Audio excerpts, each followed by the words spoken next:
H1B visa को लेकर बहुत सारे लोगों के मन में सवाल होते हैं और ये बिल्कुल नॉर्मल भी है, क्योंकि ये यूनाइटेड स्टेट्स का सबसे पॉपुलर और सबसे डिमांड वाला वर्क वीजा है। हर साल लाखों लोग इसका सपना देखते हैं कि किसी तरह उनका नाम H1B लॉटरी में आ जाए और उन्हें यूएस जाकर करियर बनाने का मौका मिले। लेकिन ये प्रोसेस उतनी सिंपल भी नहीं है जितनी बाहर से दिखती है।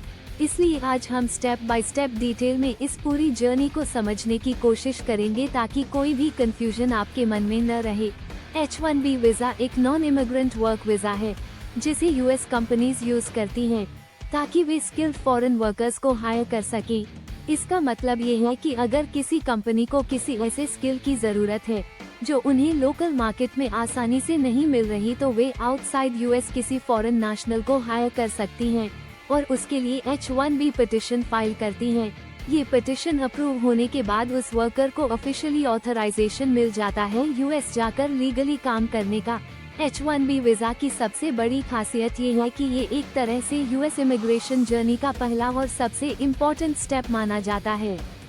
अगर आपके पास H1B है तो फ्यूचर में परमानेंट रेजिडेंसी यानी ग्रीन कार्ड की तरफ आपका रास्ता कंपैरेटिवली आसान हो जाता है।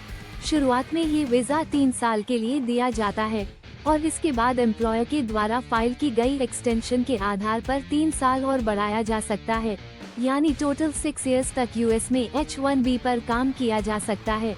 और अगर इस दौरान ग्रीन कार्ड प्रोसेस इनिशिएट हो जाता है तो H1B उससे भी आगे एक्सटेंड किया जा सकता है। लेकिन जितनी अपॉर्चुनिटीज ये वीजा देता है उतनी ही चैलेंजेस इसमें हैं, क्योंकि ये लॉटरी बेस्ड है। हर साल लिमिटेड सीट्स होती हैं और एप्लीकेंट्स की संख्या लाखों में होती है। अब बात करते हैं एलिजिबिलिटी की। सबसे पहली और सबसे इम्पोर्टेंट कंडीशन है कि H1B सेल्फ अप्लाइड वीजा नहीं है। मतलब ये कि आप खुद जाकर H1B वीजा फाइल नहीं कर सकते। आपके लिए हमेशा एक यूएस बेस्ड एम्प्लॉयर होना चाहिए जो ऑफिशियली आपके लिए पिटिशन सबमिट करे। यही कारण है कि इसे स्पॉन्सर्ड वीजा कहा जाता है। दूसरा रिक्वायरमेंट है कि आपके पास कम से कम बैचलर डिग्री होनी चाहिए। अगर आपके पास मास्टर डिग्री है और वो भी यूएस से है तो ये आपके लिए एक प्लस पॉइंट है, क्योंकि मास्टर्स कैप में आपको एक्स्ट्रा चांसेस मिलते हैं। तीसरी रिक्वायरमेंट है रेलेवेंट स्किल। सिर्फ डिग्री होना काफी नहीं है, आपकी skills IT, health care, engineering, finance जैसे डिमांड वाले सेक्टर्स में होनी चाहिए। एम्प्लॉयर्स ऐसे ही कैंडिडेट्स को प्रेफर करते हैं जिनकी क्वालिफिकेशन और स्किल्स उनके प्रोजेक्ट्स के लिए डायरेक्टली यूजफुल हो। साथ ही डॉक्यूमेंटेशन बहुत स्ट्रॉन्ग होना चाहिए, क्योंकि यूएससीआईएस को डिटेल्ड प्रूफ देना पड़ता है आपकी एजुकेशन, एक्सपीरियंस और स्पेशलाइजेशन का। अब समझते हैं लॉटरी प्रोसेस को। H1B लॉटरी हर साल मार्च में होती है। द 1 मार्च से रजिस्ट्रेशन ओपन होता है और एम्प्लॉयर्स पिटिशन सबमिट करना शुरू करते हैं। द 31 मार्च तक रिजल्ट आ जाता है कि किसका नाम सेलेक्ट हुआ और किसका नहीं। H1B लॉटरी 2 कैटेगरीज में होती है, रेगुलर कैप और मास्टर्स कैप। रेगुलर कैप में 65,000 सीट्स होती हैं और मास्टर्स कैप में एक्स्ट्रा 20,000 सीट्स होती हैं, सिर्फ उन लोगों के लिए जिन्होंने यूएस से मास्टर्स डिग्री किया है। इसका फायदा ये होता है कि अगर आपका नाम मास्टर्स कैप में नहीं निकला तो रेगुलर कैप में भी आपको ऑटोमेटिकली कंसिडर किया जाता है। इस तरह से मास्टर्स डिग्री वाले कैंडिडेट्स के चांसेस थोड़ा ज्यादा होते हैं, लेकिन फिर भी कोई गारंटी नहीं होती, क्योंकि एप्लीकेंट्स लाखों में होते हैं और सीट्स बहुत लिमिटेड। अगर आपका नाम लॉटरी में आ जाता है तो अगला स्टेप होता है पिटिशन फाइलिंग। ये प्रोसेस अप्रैल से जून के बीच होता है। अब आपका एम्प्लॉयर आपके बहाफ पर पूरा पिटिशन यूएससीआईएस को सबमिट करता है। पिटिशन में आपकी education qualification proofs, resume, past work experience, employer का job offer letter, job description, salary details और सबसे इम्पोर्टेंट लेबर कंडीशन एप्लीकेशन यानी LCA अटैच किया जाता है। ये LCA प्रूव करता है कि एम्प्लॉयर आपको फेयर वेज देगा और लोकल यूएस वर्कर्स को कोई नुकसान नहीं होगा। जब यूएससीआईएस को ये सारी डिटेल्स मिलती हैं, तो वे पिटिशन प्रोसेस करना शुरू करते हैं। नॉर्मल प्रोसेसिंग में रिजल्ट आने में 2-3 महीने लग सकते हैं, लेकिन अगर एम्प्लॉयर प्रीमियम प्रोसेसिंग का ऑप्शन चुनता है तो लगभग 2 हफ्तों में डिसीजन मिल सकता है। अगर पिटिशन अप्रूव हो जाता है तो एप्लीकेंट को I-797 अप्रूवल नोटिस मिलता है। यही वो डॉक्यूमेंट है जो ऑफिशियली ऑथराइज करता है कि आप यूएस में लीगली काम कर सकते हो। अप्रूवल के बाद अगला स्टेप होता है स्टैंपिंग और बायोमेट्रिक्स। इसके लिए आपको यूएस कॉन्सुलेट की वेबसाइट पर जाकर अपॉइंटमेंट लेना होता है और बायोमेट्रिक्स शेड्यूल करना होता है। बायोमेट्रिक्स में आपके फिंगरप्रिंट्स और फोटोग्राफ लिए जाते हैं। इसके बाद वीजा इंटरव्यू होता है।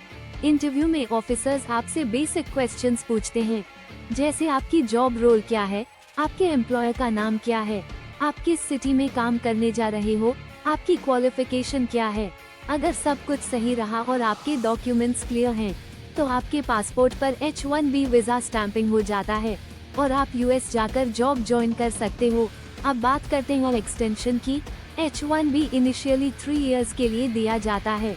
इसके बाद एम्प्लॉयर आपके बहाफ पर एक्सटेंशन फाइल करता है। अगर एक्सटेंशन अप्रूव हो जाता है तो आपको नया I-797 अप्रूवल नोटिस मिलता है, जिसमें नई एक्सपायरी डेट लिखी होती है। अगर आप सिर्फ यूएस के अंदर रह रहे हो और बाहर ट्रैवल नहीं कर रहे तो आपको नया स्टैंपिंग करवाने की जरूरत नहीं होती। लेकिन अगर आप यूएस से बाहर जा रहे हो और वापस एंटर करना चाहते हो तो आपको कॉन्सुलेट जाकर नया वीजा स्टैंपिंग करवाना होता है। पहले इस प्रोसेस को आसान बनाने के लिए ड्रॉप बॉक्स सुविधा अवेलेबल थी, जिसमें आप बिना इंटरव्यू दिए सिर्फ पासपोर्ट सबमिट करके स्टैंपिंग करवा सकते थे। लेकिन हाल ही में इस सुविधा को कैंसिल कर दिया गया है। अब अगर आप बाहर जाते हो तो आपको कॉन्सुलेट जाकर अपॉइंटमेंट लेना पड़ेगा और इंटरव्यू देना पड़ेगा। इंटरव्यू सिंपल होता है, लेकिन फिर भी ये एक एडिशनल स्टेप है जो टाइम और एफर्ट दोनों बढ़ा देता है। H-1B वीजा के कई फायदे हैं। सबसे बड़ा फायदा ये है कि आप लीगली यूएस में काम कर सकते हो। दूसरा फायदा ये है कि आप एम्प्लॉयर चेंज कर सकते हो। अगर आपको नई कंपनी से बेटर अपॉर्चुनिटी मिलती है तो नया एम्प्लॉयर आपके लिए ट्रांसफर पिटिशन फाइल कर देता है और आपको नया I-797 अप्रूवल नोटिस मिल जाता है। तीसरा फायदा ये है कि ये ग्रीन कार्ड प्रोसेस की तरफ पहला स्टेप है। अगर आपके पास H-1B है तो आपके लिए ग्रीन कार्ड की क्यू में आना रिलेटिवली आसान हो जाता है। चौथा फायदा ये है कि अगर आपका ग्रीन कार्ड प्रोसेस इनिशिएट हो चुका है तो H-1B को 6 इयर्स से भी आगे एक्सटेंड किया जा सकता है। और पांचवा फायदा ये है कि आपकी स्पाउस डिपेंडेंट वीजा यानी H-4 पर आपके साथ आ सकती है और कुछ केसेस में वो भी काम कर सकती है। लेकिन साथ ही इसमें कुछ चैलेंजेस भी हैं। सबसे बड़ा चैलेंज ये है कि ये लॉटरी बेस्ड सिस्टम है। इसका मतलब है कि कोई गारंटी नहीं कि आपका नाम सिलेक्ट होगा। लक का बहुत बड़ा रोल होता है। दूसरा चैलेंज ये है कि कंपटीशन बहुत हाई है और 70% से ज्यादा H-1B होल्डर्स इंडियंस हैं। तीसरा चैलेंज ये है कि डॉक्यूमेंटेशन और प्रोसेस काफी कॉम्प्लेक्स है। एम्प्लॉयर को प्रॉपर्ली प्रिपेयर करना पड़ता है और एप्लीकेंट को भी अपनी तरफ से हर प्रूफ रेडी रखना पड़ता है। चौथा चैलेंज ये है कि कभी कभी पिटिशन पर रिफे यानी रिक्वेस्ट फॉर एविडेंस आ जाती है, जिसमें USCIS एडिशनल डॉक्यूमेंट्स मांगता है और इससे प्रोसेस डिले हो सकता है। और पांचवा चैलेंज ये है कि पॉलिसीज और रूल्स अक्सर बदलते रहते हैं, जिससे अनसर्टेनिटी हमेशा बनी रहती है। रियल लाइफ एक्सपीरियंसेस भी इसी तरह मिक्स्ड होते हैं। कई एप्लीकेंट्स ऐसे हैं जिनका नाम पहली बार में ही निकल जाता है और वे यूएस जाकर करियर शुरू कर देते हैं। वहीं कई ऐसे लोग भी हैं जिनके एम्प्लॉयर्स सालों से ट्राई कर रहे हैं लेकिन नाम लॉटरी में नहीं आ रहा। मैंने खुद बहुत से ऐसे केसेस सुने हैं जहां किसी का नाम 8-10 साल तक नहीं निकला, लेकिन किसी और का फर्स्ट अटेम्प्ट में ही आ गया। इसलिए इस प्रोसेस में पेशेंस और कंसिस्टेंसी बहुत जरूरी है। H-1B को ड्रीम टिकट कहा जाता है यूएस जाने का, लेकिन ये सपना तभी पूरा होता है जब लक और स्किल दोनों साथ हों। अगर आपके पास right qualification, right skill set और राइट एम्प्लॉयर है तो आपके चांसेस अच्छे रहते हैं। लेकिन लॉटरी सिस्टम हमेशा अनसर्टेनिटी क्रिएट करता है। इसी वजह से कई लोग पैरेलल ऑप्शंस भी ओपन रखते हैं, जैसे कनाडा, ऑस्ट्रेलिया, यूके वगैरह, क्योंकि वहाँ skilled worker immigration process lottery based नहीं है। अगर आपका H-1B लग जाता है तो ये आपके करियर के लिए गेम चेंजर साबित हो सकता है। ये न सिर्फ आपको यूएस में काम करने का मौका देता है, बल्कि लॉन्ग टर्म में ग्रीन कार्ड और परमानेंट सेटलमेंट का भी रास्ता खोल देता है। यही कारण है कि हर साल लाखों लोग इसका सपना देखते हैं और हर साल कंपटीशन और टफ होता जा रहा है।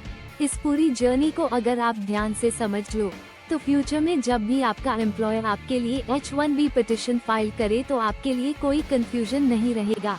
आपको पता होगा कि कौन सा स्टेप कब आता है, कौन से डॉक्यूमेंट्स इम्पोर्टेंट हैं, क्या प्लस पॉइंट्स हैं और क्या चैलेंजेस हैं। इस क्लैरिटी के साथ आप अपने ड्रीम को ज्यादा कॉन्फिडेंटली परस्यू कर सकते हो।